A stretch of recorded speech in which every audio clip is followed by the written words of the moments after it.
काराकाट निश्चित रूप से जीत के जा रही है। उसके यशस्वी प्रधानमंत्री नरेंद्र मोदी जी की नारा है 400 पार। तो 400 पार में काराकाट भी की भूमिका वोट देना है लोकसभा के चुनाव में, ये कोई गांव के पंचायत का चुनाव नहीं है।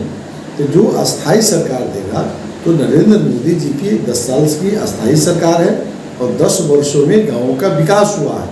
आप जिस क्षेत्र में चले जाइए उसी क्षेत्र में विकास। प्रधानमंत्री मुद्रा ऋण से फुटपाथ के दुकानदारों का भी रोजगार दिया जा रहा है।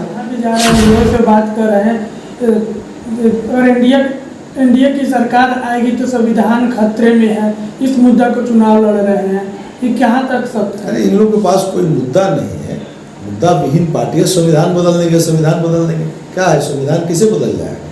संविधान बदल देना इतनी आसान समझ रहे हैं क्या? संविधान समय समय पर जो संशोधन होती रही है और जिसको गिरवाया जा रहा है अनुसूचित जाति को, एक घटना बता देते हैं। इंडिया गठबंधन है तो एक तरफ एनडीए है। एनडीए की तरफ से निवर्तमान प्रधानमंत्री नरेंद्र मोदी का नारा है अब की बार 400 पार। तो इंडिया गठबंधन कह रही है संविधान बदलने को लेकर है, तो इसी को लेकर चर्चा करने के लिए काराकाट लोकसभा में आज हमारे साथ हैं राष्ट्रीय लोक मोर्चा के अभियान समिति के प्रदेश अध्यक्ष सुभाष कुशवाहा जी, और आज इनसे जानेंगे 400 पार में काराकाट लोकसभा की क्या भूमिका है।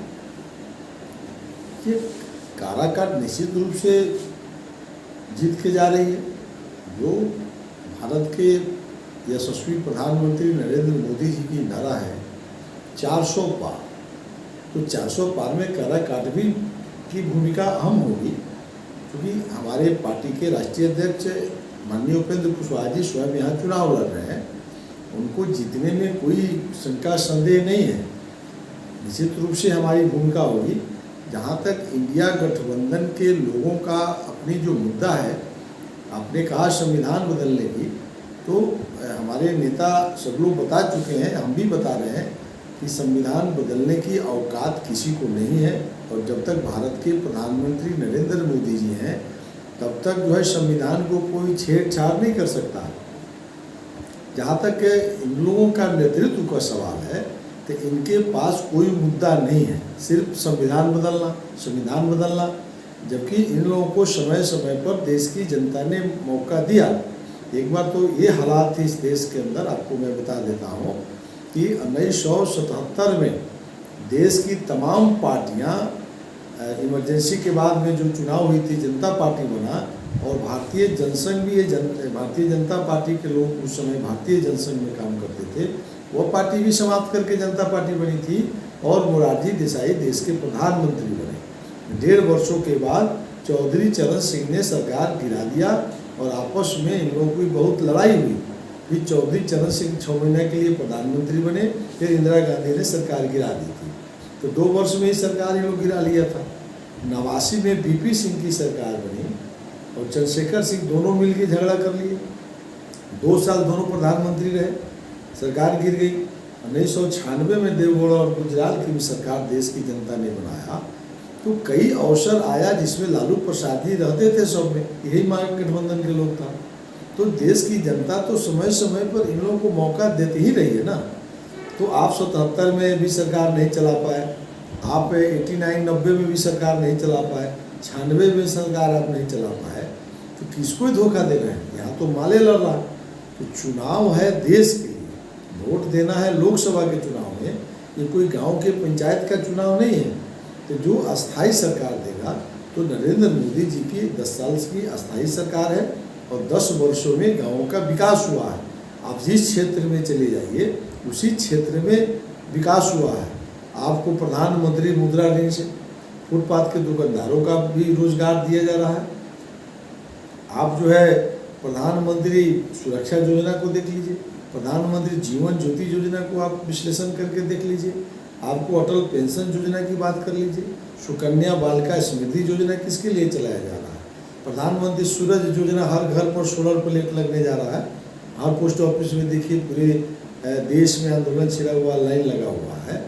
तो इधर मुख्यमंत्री का योजना देखिएगा, प्रधानमंत्री जी का हर घर में नल का जल पहुंच रहा है, हर घर की बिजली बन गई है, हर घर में बिजली जल रही है, सोलर प्लेट भी अब लगने जा रहा है, स्टूडेंट के लिए स्टूडेंट क्रेडिट कार्ड दिया जा रहा है, किसानों को अटल जी ने केसीसी दिया, तो भारत के यशस्वी प्रधानमंत्री नरेंद्र मोदी जी ने सिंचाई योजना चलाए, फिर किसान सम्मान निधि दिया जा रहा है, एफपीओ बनाया जा रहा है, किसान उत्पादक संघ बना करके किसानों की आय दूनी करने का दिया जा रहा है। अब कृषि यंत्रीकरण में 40% से 80% सब्सिडी दिया जा रहा है, ट्रैक्टर यंत्र जो है आप समूह बनाइए 80% सब्सिडी मिल रहा है। तो इस देश के लिए भारत के प्रधानमंत्री जी ने जो योजना लाए हैं, आगे भी बहुत सा काम होना है, इसलिए लोग अस्थायी सरकार दे करके इस बार वोट करेगा, और कहीं इंडिया गठबंधन के लोगों को वोट नहीं है, क्योंकि ये लोग तो विश्वास खो गया ना, 96 में, आप 77 में, 89 में, ये तो कई मौका इन लोगों को दिया गया, तो ये लोग काम नहीं करते हैं। इसलिए इस बार भारत के प्रधानमंत्री नरेंद्र मोदी जी का तीसरी बार बनना तय है, और काराकाट से नेता उपेंद्र कुशवाहा जी का जीतना तय है। इसलिए इस बार 400 पार और बिहार में 40 पार, 40 के 40 बिहार में जो इंडिया गठबंधन के सभी नेता हैं, सब लोग पूरे बिहार में एक साथ एक सूत्र में बनकर चुनाव लड़ रहे हैं, और जीत में कोई परेशानी नहीं है। इन लोग के पास इंडिया गठबंधन की तरफ जहाँ भी जा रहे हैं, लोगों से बात कर रहे हैं, और इंडिया की सरकार आएगी तो संविधान खतरे में है, इस मुद्दा को चुनाव लड़ रहे हैं, ये कहाँ तक सत्य है? अरे इन लोगों के पास कोई मुद्दा नहीं है, मुद्दा विहीन पार्टियां संविधान बदल देंगे, संविधान बदल देंगे, क्या है संविधान किसे बदल जाएगा? संविधान बदल देना इतनी आसान समझ रहे हैं क्या? संविधान समय समय पर जो संशोधन होती रही है, और जिसको डिड़वाया जा रहा है अनुसूचित जाति को, एक घटना बता देते हैं। सुप्रीम कोर्ट के द्वारा एक अनुसूचित जाति एक्ट होता है, जिसके अंदर अगर अनुसूचित जाति पर अत्याचार कोई करता है तो उसको जेल जाना पड़ता है। अगर केस हो जाएगा तब पहले जेल होगा, तब बेल होगा, बहस होगा, आधार अगर मिलता है बेल का तभी बेल होता है। तो इस कानून को संशोधन कर दिया एक बार सुप्रीम कोर्ट, कहा लोकसभा भी कर दिया कि नहीं, पहले तथ्यों की जानकारी लिया जाएगा, तब जो है उस पर जो है एफआईआर किया जाएगा, और एफआईआर होगा, बेल की मूव होगी। तो जैसे ही संशोधन हुआ, देश भर के अनुसूचित जाति सड़क पर उतर गया। सुप्रीम कोर्ट को और लोकसभा को वापस लेना पड़ा अपने निर्णय को। लोकसभा वापस लिया कि नहीं, हमसे भूल हुई है, तो कैसे संविधान बदल देगा? थोड़ा सा छेड़छाड़ किए थे